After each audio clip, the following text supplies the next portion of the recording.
Welcome to the JJ's Declutter podcast, where we tackle the mess and stress to make space for what truly matters. I'm Janis, here with Julie, and together we're sharing our best tips, tricks, and a little humor to help you declutter your home, mind, and life. Whether it's procrastination or piles of stuff, we're here to help you make real progress. Let's dive in. Welcome back to the JJ's Declutter podcast. I'm Julie, and today we're talking about one of my favorite things to plan for, even when it still feels like winter has dug in its heels. We're talking about spring goals, and more specifically, how clutter can either help those goals happen or completely shut them down.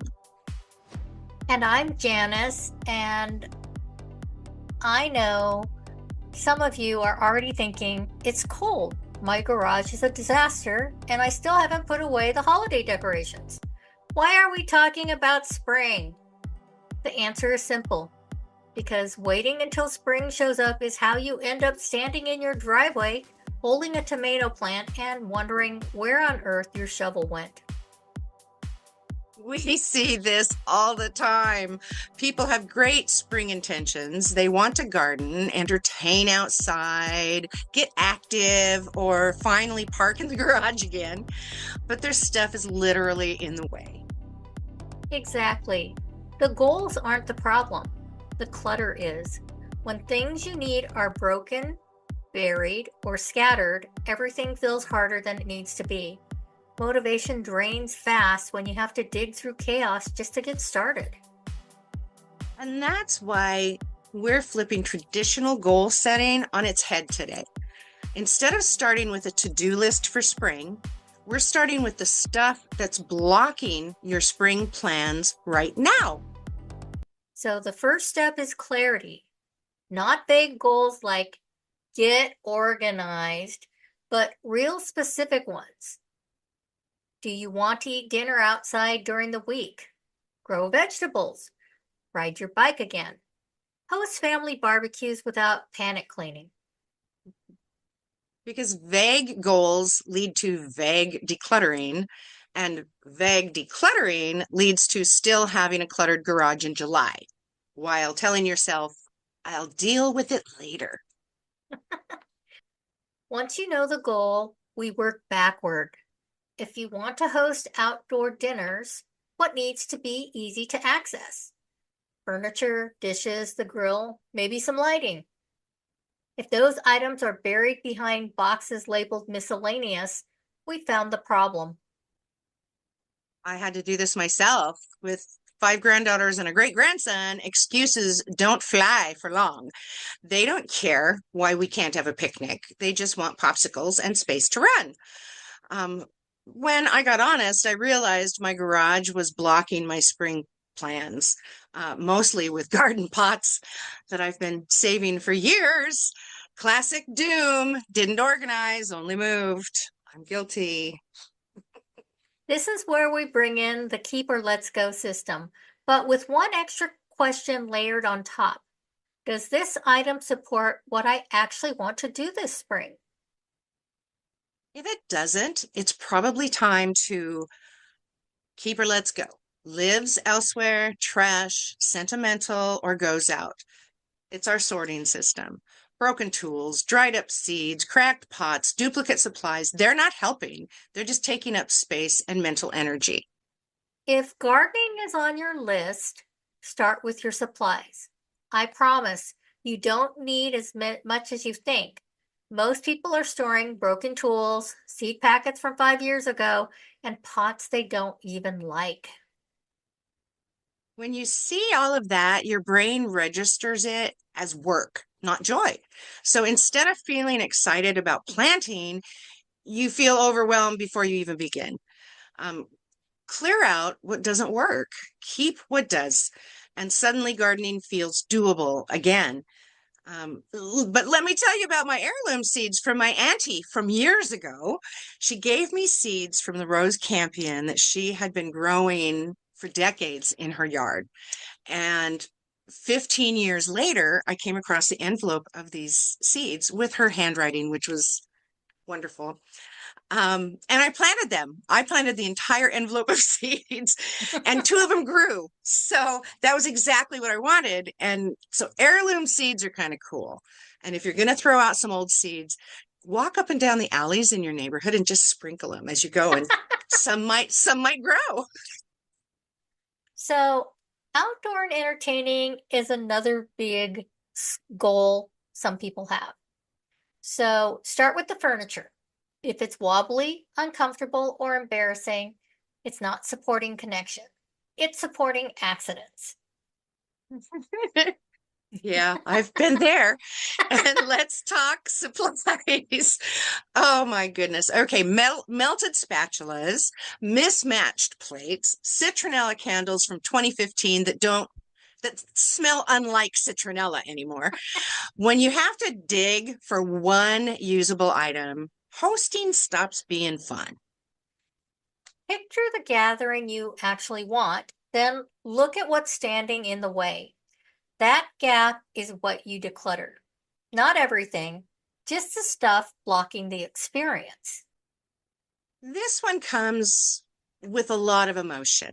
Getting active, bikes, weights, yoga mats, all bought with the best of intentions. And every time you see them unused, guilt pops up. And here's the truth, keeping something you don't like doesn't make you more likely to use it. It just keeps the guilt alive. If you haven't touched it in a year, it's okay to let it go and support the activities you actually enjoy. Make the things you do want to use easy to grab. Shoes by the door, your bike is accessible, and the tires are pumped up, space to move. Don't ask me how I know you need to pump up the tires of your bike. Don't ask. But that's how follow through happens, is making sure you can easily grab those things. So let's talk about if your spring goal is the garage, because this is the final boss of clutter. It's where I'll deal with this later goes to retire. True. But if your spring plans involve gardening, biking, or entertaining, the garage matters.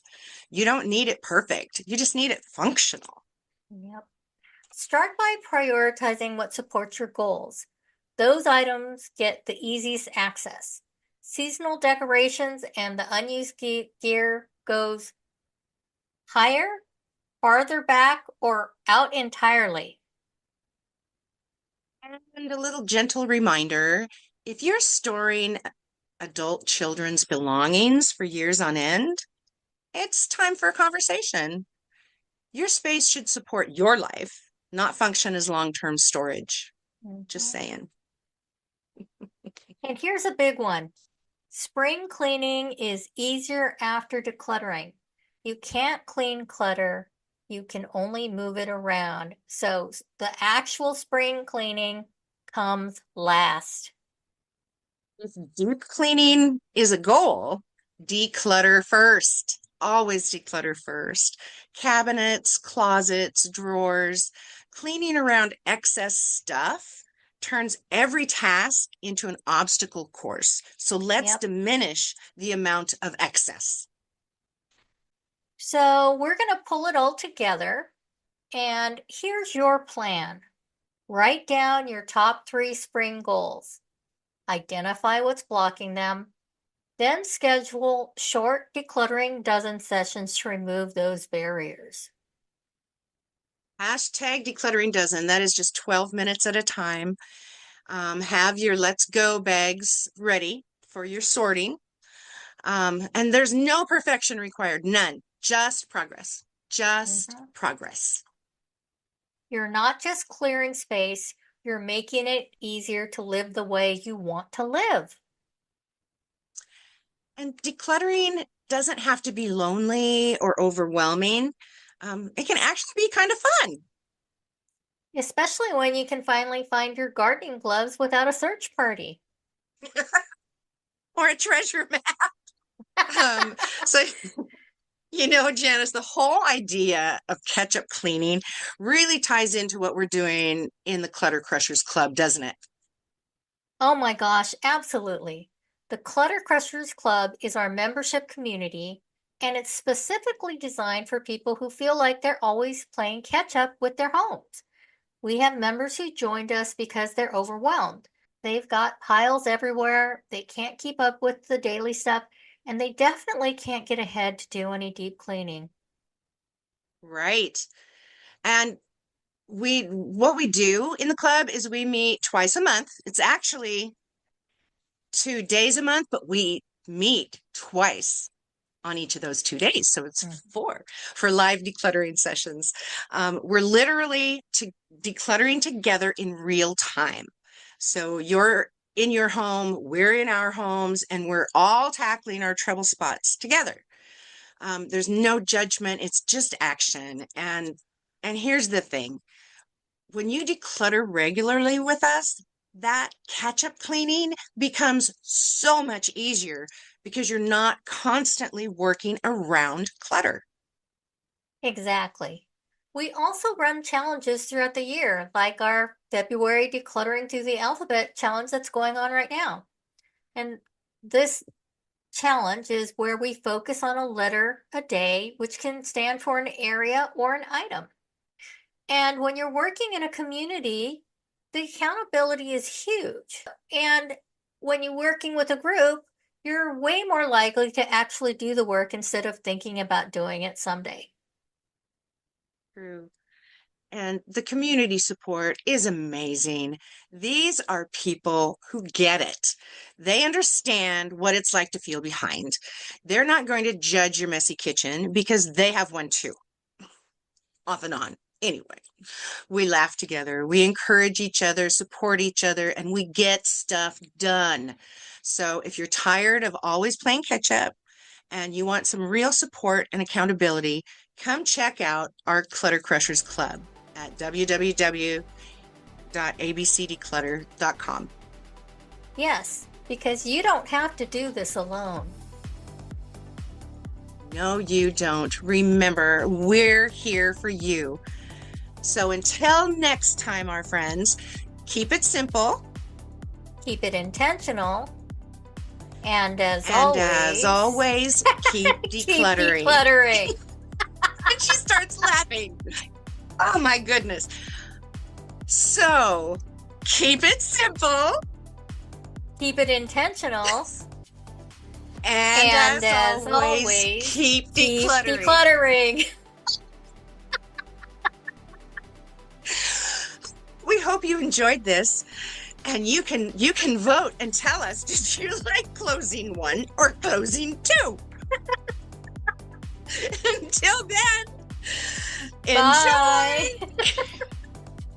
Thanks for joining us on the JJ's Declutter podcast. If you're ready to keep simplifying, follow us for more tips and join our Facebook community to share your wins and challenges. Subscribe here because it's always more fun to declutter with friends. And thanks in advance for leaving us a review.